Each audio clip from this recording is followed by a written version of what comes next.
ಇಂದೇ ಡೌನ್ಲೋಡ್ ಮಾಡಿ ಮತ್ತು ನಿಮ್ಮ ನೆಚ್ಚಿನ ಶೋಗಳನ್ನ ಆನಂದಿಸಿ. ಅದೇನೋ ಸರಿ ಶಿವಲ್ಲಿ, ಆದ್ರೆ ಅದೇ ಮುಹೂರ್ತದಲ್ಲಿ ಸುಬ್ಬುಗೂ ನಿನಗೂ ಹೇಗ್ ಮದುವೆ ಮಾಡ್ತಾರೆ ಅಂತ. ಅದಾ ಮೇಡಮ್, ವಿಜಯಾಂಬಿಕಾ ಮೇಡಮ್ ಕಾಲ್ ಮಾಡ್ತಾ ಇದ್ದಾರೆ. ನಾವೇ ಕಾಲ್ ಮಾಡ್ಬೇಕು ಅನ್ಕೊಂಡ್ರೆ ಅವರೇ ಮಾಡ್ತಾ ಇದ್ದಾರೆ. ಪಿಕ್ ಮಾಡಿ ಕಾನ್ಫರೆನ್ಸ್ಗೆ ಹಾಕಿ. ಸರಿ ಮೇಡಮ್. ಶಿವಲಿ, ಒಂದ್ ನಿಮಿಷ ಲೈನಲ್ಲಿ ಇರು. ವಿಜಯಾಂಬಿಕಾ ಮೇಡಮ್ ಕಾಲ್ ಮಾಡ್ತಾ ಇದ್ದಾರೆ. ಹಲೋ ಮೇಡಮ್, 100 ವರ್ಷ ಆಯ್ಸು ಮೇಡಮ್ ನಿಮಗೆ.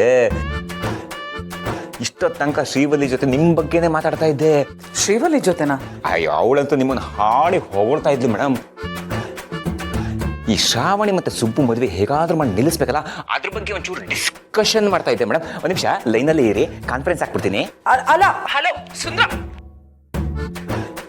ಹಲೋ ಮೇಡಮ್, ನಮಸ್ತೆ. ಹಾ, ನಾನು ಈಗಷ್ಟೇ ಸುಂದರಣ್ಣನ ಜೊತೆ ನಿಮ್ ಬಗ್ಗೆನೇ ಮಾತಾಡ್ತಿದ್ದೆ. ನೋಡಿದ್ರೆ ನೀವೇ ಫೋನ್ ಮಾಡ್ಬಿಟ್ರಿ.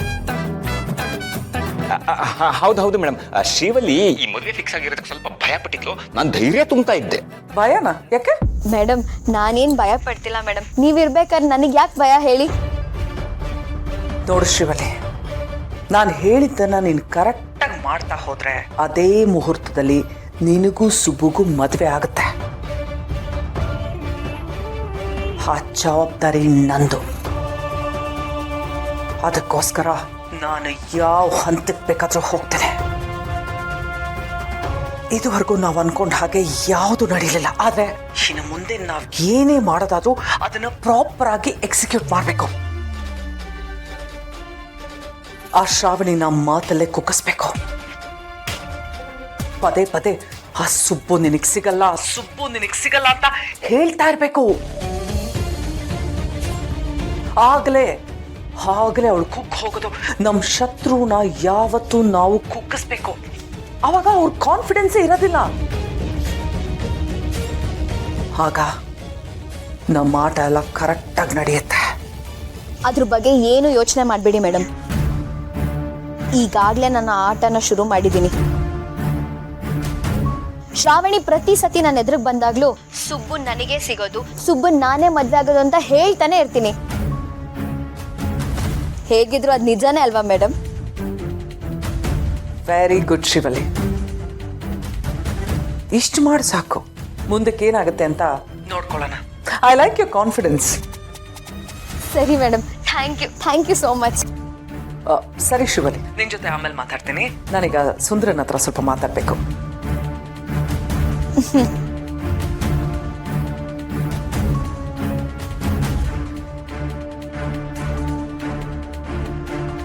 ಸುಂದ್ರ, ಒಂದು ಮುಖ್ಯವಾದ ವಿಷಯ. ಹೇಳಿ ಮೇಡಮ್. ಇತ್ತೀಚೆಗೆ ನೀನು ಶ್ರಾವಣಿ ಬಗ್ಗೆ ಯಾವ ಇನ್ಫಾರ್ಮೇಶನ್ ನನಗೆ ಕೊಡ್ತಿಲ್ಲ. ಯಾಕೆ ಹೀಗೆ ಮಾಡ್ತಿದ್ದೆ ನೀನು? ಮೇಡಮ್, ಅದ್ರ ಬಗ್ಗೆ ಯಾಕೆ ಕೇಳ್ತೀರಾ ಮೇಡಮ್? ಅವರಿಬ್ರು ಮದುವೆ ಓಡಾಟದಲ್ಲಿ ಸಿಕ್ಕಾಪಟ್ಟೆ ಬಿಸಿ ಆಗ್ಬಿಟ್ಟಿದ್ದಾರೆ. ನನ್ನ ಕೈಗೆ ಸಿಗ್ತಾ ಇಲ್ಲ. ನೋಡು Sundra, this is the right time. ಈ ಮದುವೆ ಗಡಿಬಿಡಿಯಲ್ಲಿ ನಮ್ಮ ಕೆಲಸನ ಮರಿಬಾರ್ದು. ಈಗಲೇ ಅದು ತುಂಬಾ ಇಂಪಾರ್ಟೆಂಟ್. ಅವಳು ಏನ್ ಮಾಡ್ತಾಳೆ, ಯಾರ ಹತ್ರ ಮಾತಾಡ್ತಾಳೆ, ಎಲ್ಲಿಗೆ ಹೋಗ್ತಾಳೆ, ಅವಳ ಪ್ಲಾನ್ಸ್ ಏನು ಅಂತ ನೀನು ಇನ್ಫಾರ್ಮ್ ಮಾಡಬೇಕು. ನೀವು ಯಾವ ವಿಷಯದ ಬಗ್ಗೆ ಹೇಳ್ತಾ ಇದ್ದೀರಾ ಮೇಡಮ್? ವೀರು ಸುಬ್ಬುಗೂ ಶ್ರಾವಣಿಗೂ ಮತ್ತೆ ಮದುವೆ ಮಾಡ್ತೀನಿ ಅಂತ ಹೇಳಿದಂತಾನೆ. ಸುಬ್ಬುಗೆ ಅವಳ ಮೇಲೆ ಯಾವ ಪ್ರೀತಿನೂ ಇಲ್ಲ. ಇಂಥ ಟೈಮಲ್ಲಿ ಅವಳು ಏನ್ ಪ್ಲಾನ್ ಮಾಡ್ತಾಳೆ ಅಂತ ನಮ್ಗೆ ತಿಳ್ಕೊಳ್ಳೋದು ಬೇಡವಾ?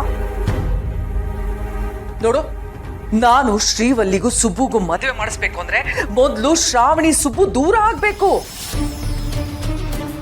ಆ ಶ್ರಾವಣಿ ಸುಬ್ಬುನ ಏನಾದ್ರೂ ಹೋಲಿಸ್ಕೊಳ್ಳೋಕ್ ಪ್ರಯತ್ನ ಪಟ್ರೆ ಆ ವಿಷಯ ನನಗೆ ಗೊತ್ತಾಗ್ಬೇಕು. ಯಾವುದೇ ಕಾರಣಕ್ಕೂ ನಾವು ಅದಕ್ಕೆ ದಾರಿ ಮಾಡ್ಕೊಡ್ಬಾರ್ದು. ಅರ್ಥ ಆಯ್ತಾ? ಅರ್ಥ ಆಯ್ತು ಬಿಡಿ ಮೇಡಮ್. ಮನೆ ಹಾಳು ಮಾಡೋ ಮಾತುಗಳು ಮನಸ್ಸಿಗೆ ಬೇಗ ನಾಟುತ್ತೆ. ವಾಟ್? ಅದೇ ಮೇಡಮ್, ಸುಬ್ಬು ಮತ್ತೆ ಶ್ರಾವಣಿ ಜೀವನನ ಹಾಳು ಮಾಡಿ ಸುಬ್ಬು ಜೊತೆ ಶ್ರೀವಲ್ಲಿ ಮದುವೆ ಮಾಡಿಸ್ಬೇಕು ಅನ್ನೋದ್ರ ಬಗ್ಗೆ ಹೇಳ್ತಾ ಇದ್ದೆ ಅಷ್ಟೇ.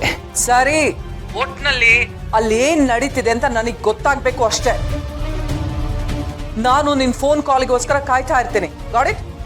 ಸರಿ ಮೇಡಮ್, ಇಲ್ಲಿ ಏನು ನಡೆದ್ರು ತಕ್ಷಣ ನಾನು ನಿಮಗೆ ಎಲ್ಲ ಅಪ್ಡೇಟ್ ಮಾಡ್ತೀನಿ madam. Your faithfully Sundara. Crazy. ನೋಡಿದ್ರೆ ಮೇಡಮ್, ಇವರೆಲ್ಲ ಸೇರ್ಕೊಂಡು ಯಾವ ಲೆವೆಲ್ಲಿಗೆ ಪ್ಲಾನ್ ಮಾಡಿದ್ದಾರೆ. ಇವರೆಲ್ಲ ಮನೆ ಹಾಡ್ರು ಮೇಡಮ್. ಅವ್ರು ಆ ಥರ ಪ್ಲಾನ್ ಮಾಡಿದ್ದಾರೆ ಅಂತ ನೀವು ಯಾವುದಕ್ಕೂ ಕುಗ್ಗಬಾರ್ದು ಮೇಡಮ್, ಸೋಲ್ಬಾರ್ದು. ಧೈರ್ಯವಾಗಿರಿ ಮೇಡಮ್, ಬೇಜಾರು ಮಾಡ್ಕೋಬೇಡಿ. ಬೇಜಾರ ಇಲ್ಲ ಸುಂದ್ರ ಅವ್ರೆ, ಇವ್ರು ಈ ರೀತಿ ಆಡ್ತಿರೋದಕ್ಕೆ ನನಗೆ ಬೇಜಾರಾಗ್ತಾ ಇಲ್ಲ. ನನ್ನ ಹಠ ಛಲ ಇನ್ನೂ ಜಾಸ್ತಿ ಆಗ್ತಾ ಇದೆ. ಇಲ್ಲಿ ತನಕ ಸುಬ್ಬು ಪ್ರೀತಿನ ಪಡ್ಕೋಬೇಕು ಅನ್ನೋದಷ್ಟೇ ನನ್ನ ಮನಸ್ಸಲ್ಲಿದ್ದಿತ್ತು. ಆದರೆ ಇನ್ಮುಂದೆ ಈ ವಿಜಯಾಂಬಿಕಾ, ಶ್ರೀವಲ್ಲಿ ಮಾತ್ರ ಅಲ್ಲ, ಇಂಥ 100 ಜನ ಬಂದ್ರೂ ನಾನು ಸುಬ್ಬುನ ಪಡ್ಕೊಳ್ಳೇಬೇಕು ಅನ್ನೋ ಹಠನೂ ಬರ್ತಾ ಇದೆ. ಇಲ್ಲಿವರೆಗೂ ಭಯ, ಬೇಸರ, ಆತಂಕ ಎಲ್ಲ ಇತ್ತು.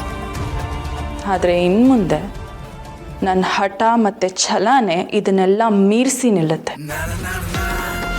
ಇವರೇ ಈ ಥರ ಯೋಚನೆ ಮಾಡ್ತಿದ್ದಾರೆ ಅಂದರೆ ನಾನಿನ್ನು ಯಾವ ಥರ ಯೋಚನೆ ಮಾಡ್ತೀನಿ ಅಂತ ನೋಡ್ತಾ ಇರಿ.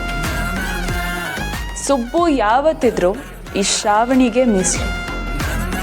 ಸುಬ್ಬು ನನ್ನವರು, ಅವ್ರನ್ನ ಬಿಟ್ಕೊಡೋ ಮಾತೇ ಇಲ್ಲ.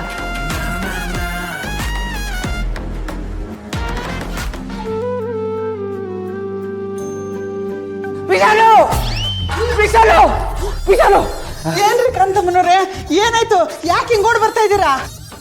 ಅನಂತಶಯನ ಪದ್ಮನಾಭ. ಅಯ್ಯೋ ದೇವ್ರೇ, ನಮ್ಮ ಯಜಮಾನ್ರಿಗೆ ಏನಪ್ಪ ಆಯ್ತು? ಏನ್ರಿ ಆಯ್ತು ನಮ್ಮ ಯಜಮಾನ್ರಿಗೆ? ಅವ್ರಿಗೇನು ಆಗಿಲ್ಲ, ಅವರು ಬರ್ತಾ ಇದ್ದಾರೆ ಅಂದೆ.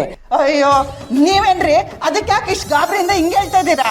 ಅಲ್ಲ ವಿಶಾಲು, ಬೆಳಗ್ಗೆ ಮನೆ ಬಿಟ್ಟು ಹೋದ ಗಂಡ ರಾತ್ರಿ ಇಷ್ಟೊತ್ತಾದ ಮೇಲೆ ಮನೆಗೆ ಬರ್ತಾ ಇದ್ದಾರೆ ಅಂತಂದ್ರೆ ಎಲ್ಲೋಗಿದ್ರಿ, ಯಾಕೆ ಹೋಗಿದ್ರಿ, ಯಾರ ಜೊತೆಗೆ ಹೋಗಿದ್ರಿ, ಏನು ಮಾಡಕ್ಕೆ ಹೋಗಿದ್ರಿ, ಏನು ತರಕ್ಕೆ ಹೋಗಿದ್ರಿ ಅಂತೆಲ್ಲ ವಿಚಾರಿಸ್ಕೋಬೇಕು ತಾನೇ. ನಾನೇನಾದರೂ ನಿನ್ನ ಜಾಗದಲ್ಲಿ ಇದ್ದಿದ್ರೆ ಅವ್ರ ಹತ್ರ ಬರ್ತಿದ್ದಂಗೆ ಅಂತ ಮೂಸ್ ನೋಡ್ಬಿಡ್ತಿದ್ದೆ. ಮೂಸ್ ನೋಡ್ತಿದ್ರಾ? ಯಾಕೆ? ಓ ಕುಡ್ಕೊಂಡು ಬಂದವ್ರ ಅಂತನಾ? ಅಯ್ಯೋ ದಡ್ಡಿ, ಕುಡುಕು ಗಂಡನ್ನ ಹೆಂಗೆ ಬೇಕಾದರೂ ಸಹಿಸ್ಕೋಬೋದು ಕಣೆ ವಿಶಾಲು. ಆದರೆ ಗಂಡನ ಮೈ ಮೇಲಿಂದ ಬರೋ ಬೇರೆ ಹೆಂಗಸಿನ ಸೆಂಟು ಅಪ್ಪಿ ತಪ್ಪಿ ಅವ್ರ ಶರ್ಟ್ ಮೇಲೋ, ಕೆನ್ನೆ ಮೇಲೋ, ಕುತ್ತಿಗೆ ಮೇಲೋ ಲಿಪ್ಸ್ಟಿಕ್ಕಿನ ಮಾರ್ಕು, ಬಟ್ಟೆ ಮೇಲೆ ಉದ್ದವಾದ ಕೂದಲು, ಇದೇನಾರ ಸಿಗುತ್ತಾ ಅಂತ ಕಣ್ಣಲ್ಲಿ ಕಣ್ಣಿಟ್ಟು ನೋಡ್ತಾ ಇದ್ದೆ. ಆಮೇಲೆ ಪ್ಯಾಂಟಿನ ಜೇಬಿ ಕೈ ಹಾಕ್ತಿದ್ದೆ. ಪ್ಯಾಂಟಿನ ಜೇಬಲ್ಲ? ಅಯ್ಯಯ್ಯ, ಏನನ್ನು ತಿಳ್ಕೊಬಿಡತಾಯಿ ನೀನು. ಅದು ಗಂಡನ ಪ್ಯಾಂಟಿನ ಜೇಬಲ್ಲಿ ಬಸ್ಸಿನ ಟಿಕೆಟು ಇಲ್ಲ ಸಿನಿಮಾ ಟಿಕೆಟು ಸಿಗ್ತಾವ ಅಂತ ಹುಡುಕ್ತಿದ್ದೆ. ಯಾಕೆಂದರೆ ನಮಗೆ ಯಾಮಾರಿಸಿ ಅವ್ರು ಏನಾದರೂ ಟ್ರಿಪ್ಪು ಅಥವಾ ಸಿನಿಮಾದಲ್ಲೋ ಹೋಗಿ ಕೂತ್ಕೊಂಡು ಬಂದಿದ್ರೆ ನಮಗೇನು ಗೊತ್ತಾಗ್ತಿತ್ತು? ಅಂದರೆ ನಾನು ನನ್ನ ಗಂಡನ್ನ ಅನುಮಾನ ಪಡಬೇಕು ಅಂತೀರಾ? ಏನೇ ವಿಶಾಲು ಇದು? ಹೆಂಗಸರು ಅನುಮಾನ ಪಟ್ರೇನೆ ಹೆಂಗಸರಿಗೆ ಒಂದು ಕಳೆ. ನಾವು ನಮ್ಮ ಮನೆಯನ್ನ, ಮನೆತನನ, ಮನೆ ಮರ್ಯಾದೆಯನ್ನ ಉಳಿಸೋದೇ ಅನುಮಾನ ಪಟ್ಟು. ನೋಡು ವಿಶಾಲು, ನಿನ್ನ ಬದುಕು ನನ್ನ ಬದುಕಿನ ಥರ ಆಗಬಾರ್ದು, ನಿನ್ನ ಗಂಡನು ನನ್ನ ಗಂಡನ ಥರ ಓಡೋಗ್ಬಾರ್ದು ಅಂತ ಹೇಳ್ತಿದ್ದೀನಿ.